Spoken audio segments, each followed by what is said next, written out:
Hi there, this is Sue Schoning from the Soul Lighthouse, and thank you so much for joining me. Once a month, I release the Numerhythms energy report of what is happening out there in the world of global energy, because I firmly believe that if we could understand the global energy landscape of the time, that it can help us to navigate our own way through our own personal landscape. I use the word landscape on purpose. Last weekend, I was given the most glorious gift of time off, and my hubby and I spent 3 days camping in a sleepy little village nestled in the foothills of the Bavarian Alps, and it was idyllic. The most majestic view lay before us. The place that we were camping in was next to a gentle stream, lush green fields, shady trees. You couldn't have asked for a better setting. And the sun was shining, which in Germany is a gift in itself. The sky was blue, and every breath was soothing to the soul. Fast forward to day 2 of our camping trip, however, and we found ourselves on an exhausting hike up the mountains, when all we'd really planned and prepared for was a gentle walk along the stream through the woods. We had followed the signposts of the trail, and they were color-coded by ease or difficulty, where green was gentle, orange was strenuous, orange-red was downright difficult, requiring experience, and red was for those people who think that they're mountain goats. And of course, we had chosen the green path, and we were only equipped for a gentle walk. Our shoes were not the rugged hiking shoes. We were only wearing tackies, in South African slang, or sneakers, as they say in the US.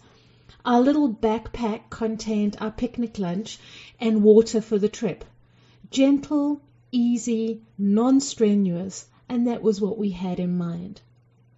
How we ended up on the orange-red path, we have no idea. And remember, orange-red was for difficult, requiring experience. All we know is we were prepared for easy. We'd planned for easy. We had strode with purpose and direction and determination down the easy path. And yet somehow, we found ourselves on the path that was bloody difficult, requiring experience. Experience that we certainly didn't have, knowledge that we didn't possess, and we were definitely not equipped with the right gear, the right provisions, or even the right attitude. Oh my word, was it hard work. After a while we had a choice. We could either stop and go back, which would mean that all our hard work was for nothing, or we could keep on going and see where this path took us. And we chose to keep on going, slowly, puffing like that proverbial little train who, I think I can. We got to the top, and we were rewarded with the most beautiful picnic spot next to a gorgeous waterfall surrounded by trees and birds and nature. What a magnificent reward for that hard climb, we told ourselves. How often does life feel just like that? We set off with an intention only to find ourselves walking down a completely different path. And we may choose what seems to be the easiest option, only to find that 100 meters or so down the road that the going gets incredibly tough. And we're not prepared for it. We definitely don't have the right equipment, mindset, provisions, and so on. And we are blindsided when it turns out to be far harder than we ever imagined. And because we're not prepared, physically, mentally, emotionally, we find ourselves in a space of massive overwhelm, or in a feeling of inadequacy, or a feeling I'm not capable or strong enough, or a space of simply wanting to just stop and give up and sit down on the roadside. Why am I telling you this? That, in a nutshell, my friends, is the energy of where we are right now. Planning for one thing and finding that the road we're walking on is taking us somewhere else entirely. feeling overwhelmed by how much bigger it is than what we had imagined, feeling that we are ill-equipped to be able to cope, let alone excel. And as a result, feeling a combination of either enormous anxiety and scattered energy on the one hand, or action paralysis on the other, because there's so much that needs to be done, and we literally have no idea of where to start. And lastly, finding that delays, setbacks, lack of information is impacting on our ability to make any kind of cohesive plan. It's frustrating, it's overwhelming, it's anxiety-inducing, it's what the hell am I supposed to do now territory, coupled with, oh come on, get moving, you can't just sit there and wait for miracles to happen. Now, I can make you feel better and tell you that this energy is at its peak right now, and by the time you're listening to the podcast, it's already on the wane. It moves out of our space towards the end of July, and as we enter August, it will all be over. But I don't know about you, but I can't stand in a space of action paralysis for the next 6 days, let alone the next 6 to 8 weeks odd. So what do we do? When we stand at the threshold of overwhelm, it affects every aspect of our physical, mental, emotional, and spiritual bodies. So if you have a pen and paper handy, grab it and get it in front of you, unless of course you're driving, in which case come back to this exercise later. So on this piece of paper in front of you, draw a large diamond on the page, big enough that you can write in it or around it. And at the bottom of the diamond, I'd like you to write the word physical. At the top, spiritual. On the left-hand side, write emotional. And on the right-hand side, write mental. And now take a moment to think through what is going through each of these aspects of you right now. Because as you know, we are not just physical beings, we are mental, emotional, and spiritual beings all at the same time. Now, when I do this exercise in my space, this is the kind of thing that I write. On the physical level, not sleeping well, no energy, not eating properly, not exercising enough, fighting yet another sore throat. I have time pressure and I have loads of physical demands and deadlines. And on top of that, I have the house and the garden all begging for my attention. What it does to my mental body is I have scattered thoughts. I'm easily distracted. I don't know about you. Do you also find that you're easily distracted at the moment? I find it hard to focus, hard to concentrate. And oh boy, I am so forgetful if I don't write down notes in the morning and I don't keep a list of what I'm supposed to do. I get to the end of the day and I seem to have forgotten half of what I was supposed to do. My emotional body is anxious about deadlines and work pressures. It's stressed about family pressures and it's emotionally stretched. Not depressed, not anxious, but not settled. I feel emotionally stretched. On a spiritual level, if I'm honest with myself, I'm not connecting as deeply as I want to or as often as I need to. I sit down to meditate and I struggle to switch off. I seem to have a million thoughts rushing through my head. And I'm struggling to turn off the physical, mental, and emotional voice when I sit down to meditate. Now have a look and see what you've written down. What would you write down to describe your physical, mental, emotional, and spiritual aspects of you right now? What describes where you are?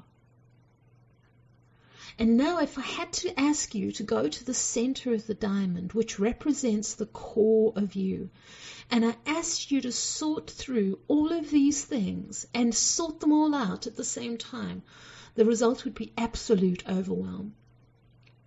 But if I asked you to focus your energy at the core, at the center of this diamond, And I said to you, which aspect needs addressing first, right now? What aspect can you focus on right now that will release some of the pressure in the rest of your space? One thing that you can focus on, deal with, do, and finish before you tackle the next thing. Now, I took a long, hard look and I decided I needed immediate relief in my physical space because I'm literally on the go from the minute I open my eyes in the morning to the minute I close them at night. And there is no time off and no downtime. And I decided that the most important thing was to create a relief in my physical space. Getting overwhelmed with the demands of running a business, being a wife, being a mom, being a caregiver to a terminally ill man, and then trying to clean, iron, cook, do the laundry, and do the gardening all at the same time. Hey, something's got to give. I was wearing myself out to overwhelm point. And you know the answer. When you look at it that way, it's obvious. But when you're in it, oh my Lord, it takes a while for the penny to drop. And you know what that feels like. In the end, the answer was so obvious even to me. And I hired a house cleaning service because the time that freed up for me meant that I could channel it into other aspects that needed addressing. Now, I call this focused pacing. How does it work? You do the diamond exercise and you put it all down on paper so that you are conscious and very aware of where your overwhelm points are on the physical body, in your mental space, in your emotional space, and in your spiritual space.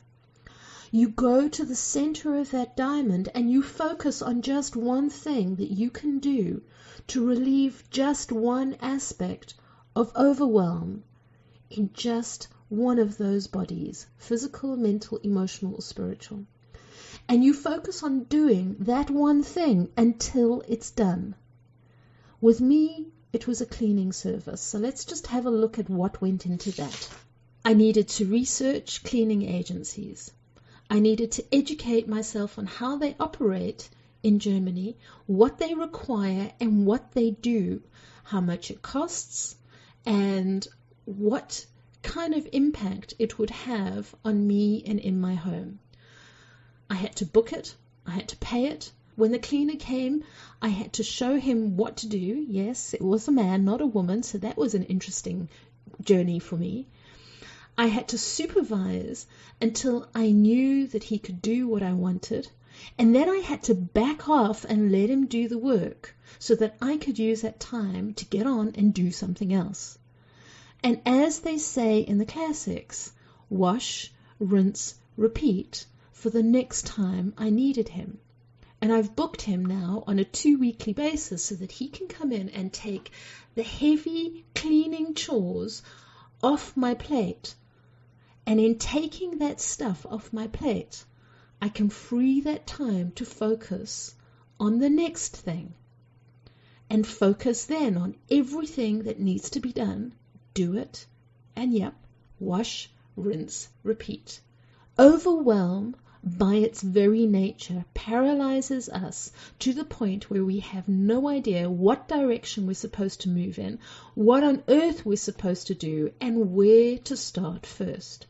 And just by using this simple diamond exercise, it makes the chaos conscious. You can immediately see where you are losing the most energy, whether that be physical, mental, emotional, or spiritual. And by focused pacing, you can walk through it constructively to a calmer place. Focused pacing will tell you what you need to do to prepare yourself, to gain the knowledge, to equip yourself with what you need to do, and then to take action. So just where you are in this space right now, just you know what's on your plate. Just close your eyes for a minute. And just focus on the first thing that needs to be done. There's so much around you. Focus on the first thing that needs to be done. See it as a stepping stone in front of you. And when you've got that idea of the first thing that you need to do, take a step and go and stand on that stepping stone. And now that you know what the first thing that needs to be done is, focus on all the aspects that you have to take care of on this stepping stone.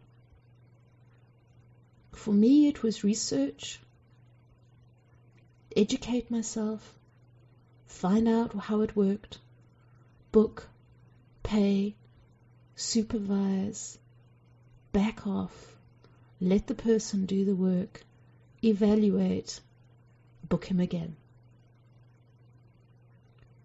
What is it in your space as you stand on this stepping stone of what needs to be done to clear everything of this one focal point? And put all your energy on that, just that. Everything else can wait, just that. Do it. Finish it. And then stand in a space where you become aware of the rest of the stuff that's all on your plate, so you're at the center of that diamond. And focus on the first thing that you need to tackle.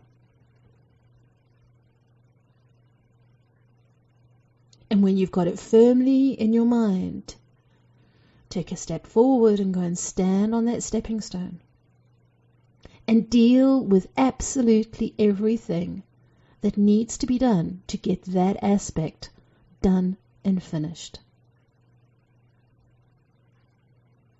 If we try and focus on everything at the same time, we're just going to end up with more and more chaos. But this is focus, step, do. Focus, step, do. Wash, rinse, repeat. Remember that the consequence of action is always reward. And I heard someone say this last week, that action demands reward. The rest of June, the beginning of July, is about moving out of action paralysis and into focused pacing. Action demands reward. Keep this as your mantra. Action demands reward. If you would like to book a session to work through this concept of focused pacing with me, please get hold of me and we will go through the different aspects that are on your diamond. And we will put together a strategy that will take you from action paralysis through to action and reward. It's a technique that I've used with so many of my clients, in my family, and hugely with myself. And so I know it works, and I know that it can bring relief to wherever you are in that space of overwhelm. I hope you've enjoyed this month's podcast. If so, please subscribe to the channel so that you can receive these updates every month. Until next time, this is Sue Schoning from the Soul Lighthouse, wishing you Godspeed, God bless, and action and results and reward. Take care and goodbye.